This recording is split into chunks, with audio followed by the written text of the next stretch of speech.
নমস্কার বন্ধুরা, সভ্য শুভ্রা ব্লগসের নতুন একটি পর্বে তোমাদের সকলকে স্বাগত জানাই। আজকের ভিডিওটা শুরু করার আগে সকল বন্ধুদের জানাই শুভ শারদীয়ার প্রীতি ও শুভেচ্ছা। এর আগের একটি ব্লগে আমরা গয়েশপুরের সেরা পুজোগুলোকে তুলে ধরে আপনাদের সামনে উপস্থাপন করেছিলাম। সেই ভিডিওটি কিন্তু আপনাদের সকলের খুব পছন্দ হয়েছিল।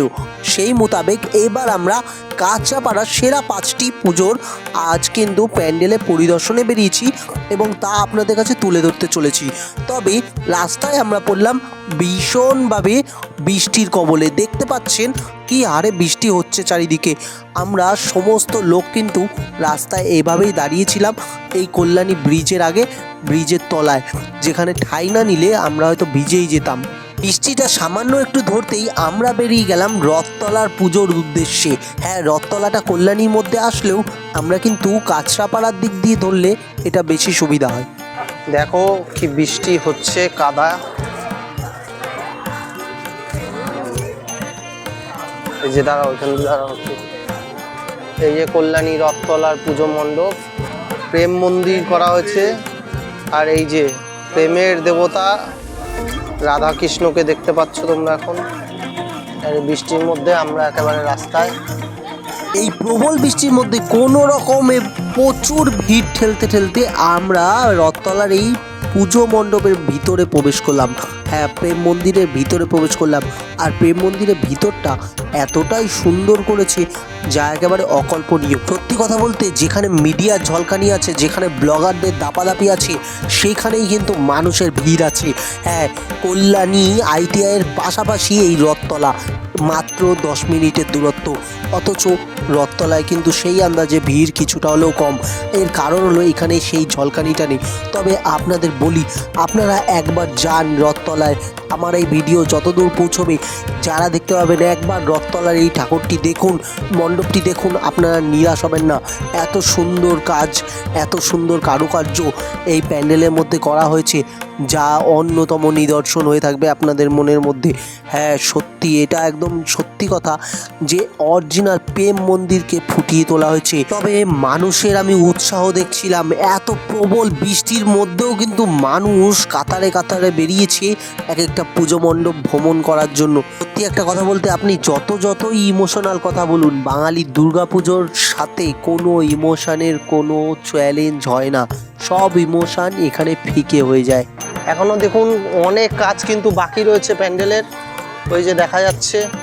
এখন আমরা পাপড়ে কামড় বসাচ্ছি। প্রেম মন্দির দর্শন করার পর পাপড় ভাজা খেতে খেতে আমরা পৌঁছে গেলাম বাঘের মোড়। আর বাঘের মোড়ের এই 53 প্যান্ডেলটি দেখে তো আমরা একেবারে অবাক। এখানে তুলে ধরা হয়েছে হ্যারি পটার। আর সেই হ্যারি পটারের প্যান্ডেলে কিন্তু কাউকেই আজকে দর্শন করতে ভিতরে ঢুকতে দেওয়া হচ্ছিল না। আমরা তাদের সিকিউরিটিদের সাথে কথা বলে ব্লগার হিসাবেই কিন্তু ওখানে ঢোকার চান্স পেয়ে গেলাম। ট্রাইপড আর ক্যামেরা আমাদের উপকার করে দিল একেবারে ভিতরে ঢোকার জন্য। আর আপনাদের দেখাতে পারবো এই উদ্বোধন হওয়ার আগেই 53 প্যান্ডেলটা কেমন লাগছে। এখানে কিন্তু অনবদ্যভাবে খুব সুন্দর করে সব সাজানো হয়েছে। দেখতে পাচ্ছেন ড্রাগনের মুখগুলো, তার সঙ্গে সঙ্গে কত সুন্দর আলোর সিস্টেম করা হয়েছে, তার মধ্যে এত সুন্দর আওয়াজ, সে কি বলবো আপনাদের। অভিনব দৃশ্যে কিন্তু তৈরি করা হয়েছে। এখানে একটা খুব সুন্দরভাবে ব্যাপারগুলোকে ফুটিয়ে তোলার চেষ্টা হয়েছে। আর এই যে শুভ্রাও কিন্তু আমার সাথে ভিতরে ঢুকতে পেরেছে, যা হোক এই ব্যাপারটা আমাদের কাছে। আর এই দেখুন, এখানে কিন্তু একটা খুব অভিনব আলোক সজ্জায় এই ব্যাপারগুলোকে ফুটিয়ে তোলার চেষ্টা হয়েছে। মানে আপনাকে এত সুন্দর জিনিস দেখতে গেলে অবশ্যই 53তে আসতেই হবে।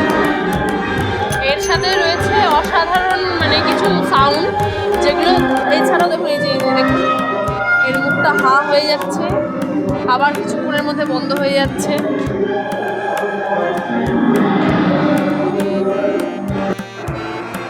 দেখুন, এই জায়গাটিকে কিন্তু আরো সুন্দর করে তুলে ধরা হয়েছে।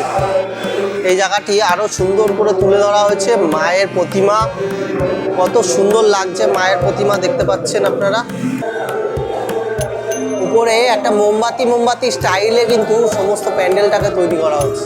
যেগুলো একটু আননোন কিন্তু সেগুলো কিন্তু একেবারে মাতিয়ে দিচ্ছে মানুষের মন। অন্য দর্শন শেষ হতেই আমরা আরো একটু এগিয়ে গেলাম, আর যেতে যেতে কুমোরপাড়া আসতেই একটি প্যান্ডেল আমাদের চোখে পড়লো রাস্তার উপরে। সেই প্যান্ডেলটি দর্শন করছিলাম, দেখলাম পুরো প্যান্ডেলটি কিন্তু বেতের কাজ করা হয়েছে, তার সাথে সাথে নানান রকম ঝুড়ি দিয়ে পুরো প্যান্ডেলটিকে খুব সুন্দর করে সাজানো হচ্ছে। আর সেই প্যান্ডেলটির কাজ কিন্তু এখনো অবধি শেষ হয়নি। প্যান্ডেলের যারা কারিগর ছিলেন তারা দিনভর এক করে তারা কিন্তু শেষ মুহূর্তে প্রস্তুতি চালিয়ে যাচ্ছে এই প্যান্ডেলটিকে আরো সৌন্দর্য বাড়িয়ে তোলার জন্য। এই মণ্ডপটি থেকে বেরোতেই আমরা আরেকটু এগোতেই পেয়ে গেলাম কাঁচরাপাড়ার খুবই একটি পুরনো পুজো নবাঙ্কুর। হ্যাঁ, এই নবাঙ্কুর কিন্তু খুবই একটি পুরনো পুজো, যা কাঁচরাপাড়ার বুকে বছরের পর বছর ধরে দাঁড়িয়ে আছে এভাবে সগৌরবে। আর এবছরও তারা মণ্ডপ সজ্জায় কোনো কমতি রাখেনি, সত্যি অনবদ্য একটি মণ্ডপ সজ্জা করেছে তাদের। তো চলুন তাদের ভিতরটা ঢুকে দেখি যে কি তৈরি করেছে তারা মণ্ডপের ভিতরটায়। এই যে আমি আর শুভ্রা যাচ্ছি, বন্ধ করো ছাতা। সাথে আমাদের ছাতা সঙ্গী। অনেকেই ভাবতে পারি যে ড্রেসে এসছি কেন। খুব সুন্দর করে সাজানো হয়েছে প্যান্ডেলের ভিতরটায়, দেখতে পাচ্ছেন। তবে নবাঙ্কুরের প্রধান গেট থেকে মায়ের মন্দির পর্যন্ত যেতে কিন্তু রাস্তাটা দীর্ঘ, তাই কেউ ধৈর্য হারাবেন না। মানে সেই তো মায়ের দর্শন পেয়ে গেলাম। তারপর প্যান্ডেলটা দেখুন কত সুন্দর হাতের কাজ করা হয়েছে। আর এই দেখুন ঝাড়বাতিটা খুবই স্পেশালি লাগছে, খুব স্পেশালিস্ট লাগছে। দেখুন প্রচুর দর্শনার্থী কিন্তু অলরেডি এখন থেকে এই বৃষ্টির মধ্যেই ভিড় করছেন। দুর্দান্তভাবে রাজবাড়িটাকে ফুটিয়ে তোলার চেষ্টা হয়েছে। আর সামনে দেখতে পাচ্ছ একেবারে রাজবাড়ির সামনে যেসব লাইটগুলো হয়, ও আভিজাত্যে ভরা লাইট, সেই লাইটেরও কিন্তু এখানে ব্যবস্থা করা হয়েছে।